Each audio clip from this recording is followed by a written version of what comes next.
So you want to set up an API from Google Sheets into Roblox. Well, it's actually quite simple, really. Let me set up a scenario.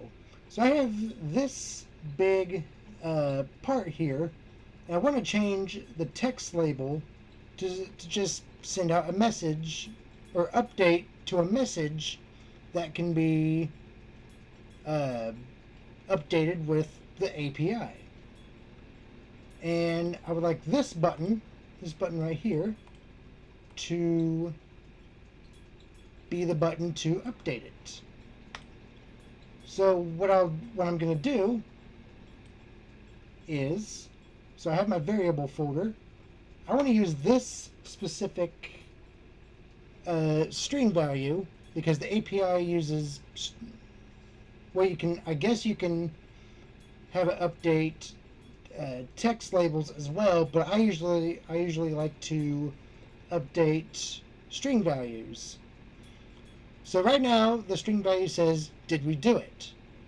And what I want it to do, what I want the API to do, is update to say, we did it, yay! I know this is cheesy, but I want to have a little fun doing these tutorial videos. Anyway, so in order to grab the string value onto the text box or text label, I'll just go ahead and reference it. Game.workspace. Okay, good. You can see my cursor. Okay. Variables.message.value. Okay. Now before we do anything, there's a few things we need to do in Roblox Studio, specifically in your game. First of all, you want to go to Game Settings, go down to Security, and enable Allow HTTP Requests, and yeah. I would also enable Studio access to API services for good measure, but I don't remember if that's required or not, but just do it for good measure. But yeah, allow HTTP requests is what you absolutely need enabled. So once you got that, that's in the security tab, by the way. So now after that, we can go set up a Google Sheet.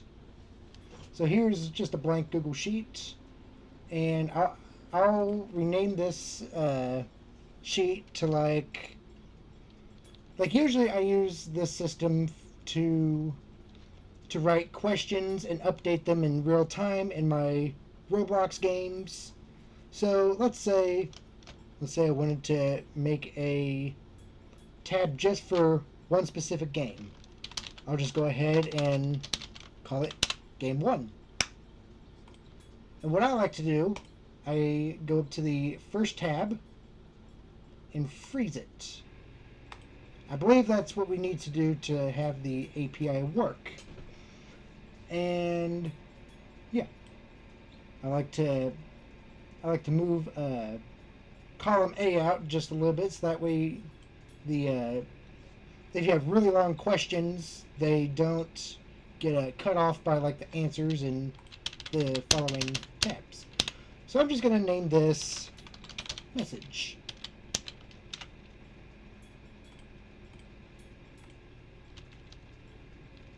You can name this whatever you want, and yeah, you can name each column whenever you want, and all you'd have to do is just update that in the script that actually calls to the API. Yeah. And we'll type our message here. We did it! Hooray! Yay! That's great! Again, I'm sorry for being cheesy. Anyway, so I got the system from this specific video, this little tutorial by OneScales. I'll put that in the description below if you want to read up on it. yeah, I'll just put that in the description. And I won't go too far into the video. Actually, I won't go far in the video at all. I'll just explain what we really need, which is this link right here, which I will also put in the description. If we open this up, it will take us to this big block of code, which is essential for what we need. But first, let me just open the onScales article for something that I need to add on. Okay, there it is. Okay. Sorry about that. So, if we go back to our API and go to extensions, go over to apps script. Now what this does, this is where we place our actual system to turn this into a API. And by the way, this is totally safe. I haven't had any security problems with it. So now what we want to do, go ahead and copy this entire GitHub code into this little box right here. And once you did that, go ahead. I guess we can rename this Sheets to API. I don't think the naming matters, but I just like to do that just because. And now you'll want to hit deploy. New deployment. Select type. Go to web app. And you don't have to fill out a description. You just, I guess, if you just want to. And who has access? This is important. Set this to anyone. And then click deploy. It'll say the web app requires you to authorize access to the data. Yeah. Go ahead and log into it. Don't worry about this. This is totally safe. If this pops up, go to advanced. Continue to untitled project. Unsafe, but it totally is. And scroll down, click allow. Updating the deployment. Okay, now once you get here, copy this web app URL. Copy this, go back to your API, and what I like to do is add in a little sheet. I like to call it MISC data. And this is where I like to just paste the URL. So that way we don't have to lose it. And we don't have to go fishing for it. But we're not quite done with the URL just yet. I will also put the onScales blog, which is above the GitHub. I'll also put this in the description of the video. In fact, I'll probably just add this little snippet, which is what we need. This little snippet of code. Copy that. Now go to the end of that URL. Paste it in. Change this. Change where it says sheet 1. Change that to whatever you named your first tab. Or whatever tab you want to pull data from. So in this case, mine is game 1. And now, if we just go ahead and click it,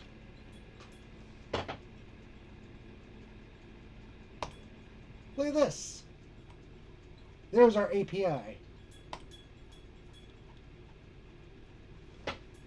We're getting close, people. I'm getting excited. So now, with this URL, with this full URL, go ahead and copy that. And now let's go back to Roblox Studio. And let's go to my button. I already have something set up here.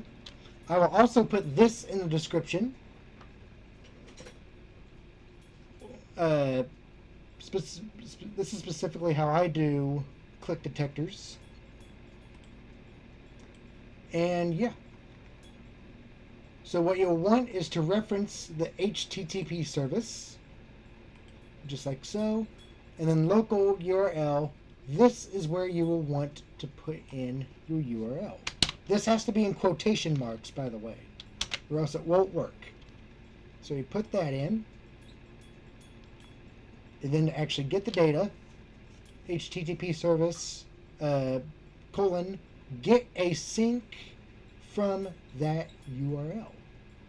And then JSONTable, HTTP service, JSONDecode, getData. And now, under that, we can just do what we want it to do. So, how do you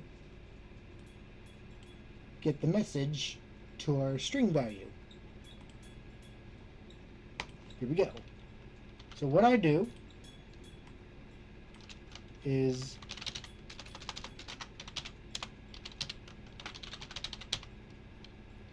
reference our variable.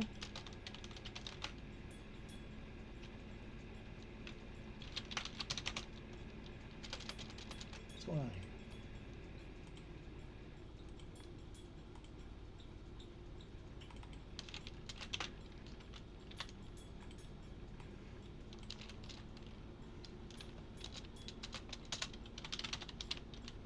Oh, I forgot to reference the workspace.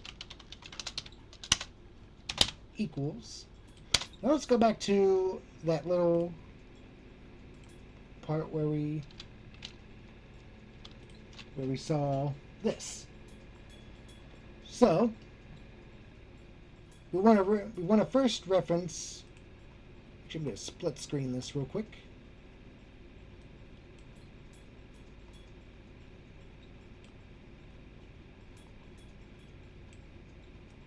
You can see this okay. So we want to access the data section of this API. But first we want to reference the JSON table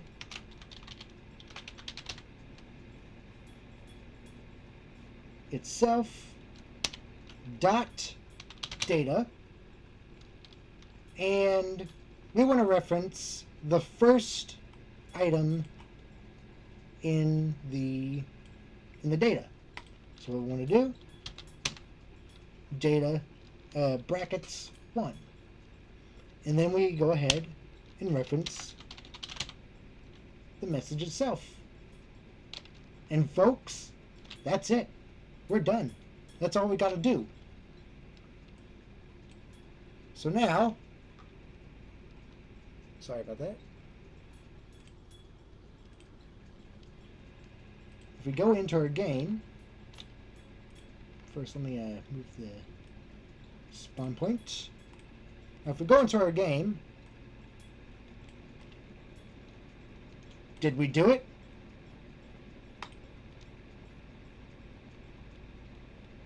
We did it! Hooray! Hey! All right. Yes, sirree. Now here's the cool thing. I want to go back into the API. We've already changed the message to this. Let's change it to something else.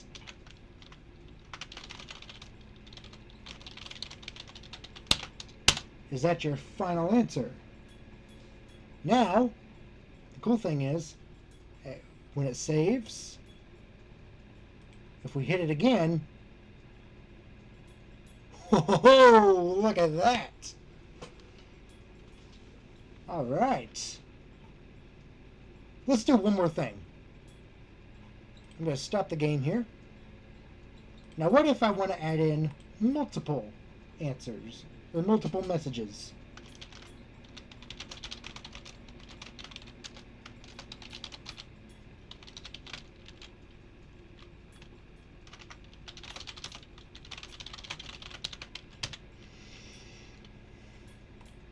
Let's say I want to say, is that your final answer? Yes, that's my final answer. Are you sure about that?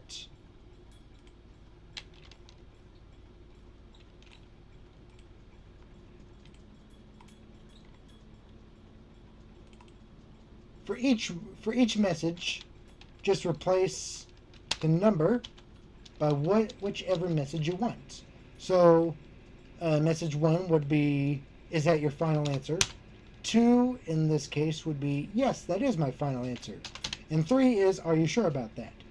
Let's just say I want it to say, are you sure about that?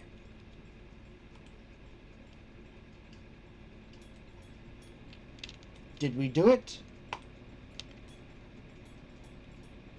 Are you sure about that? So that's a success. Now here's another thing that we can do. I'm going to duplicate this message.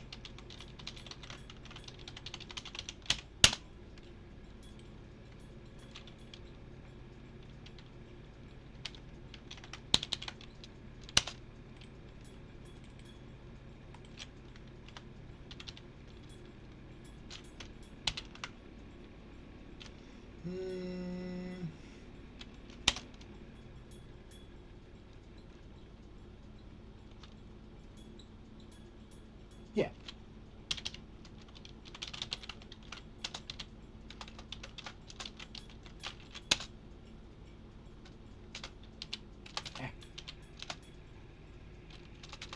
So now we're going to have 2 messages in the text value. However, right now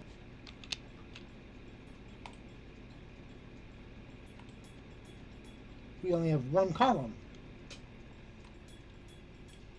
So let us move this and make a new column. And call it message 2.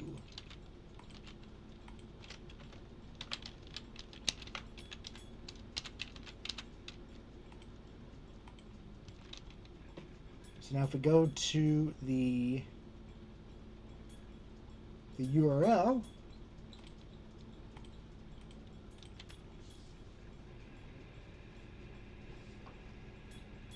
now you see we have 2 data points. We got message and message 2, right? So now what we can do is simply just reference that second message in the JSON table.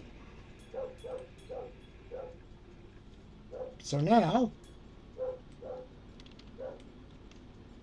we go in. There it is. Both messages right there. So I hope that helped a little bit. And yeah, now we know how to do the thing. All right, like and subscribe, do whatever. I don't care. Hope this was helpful.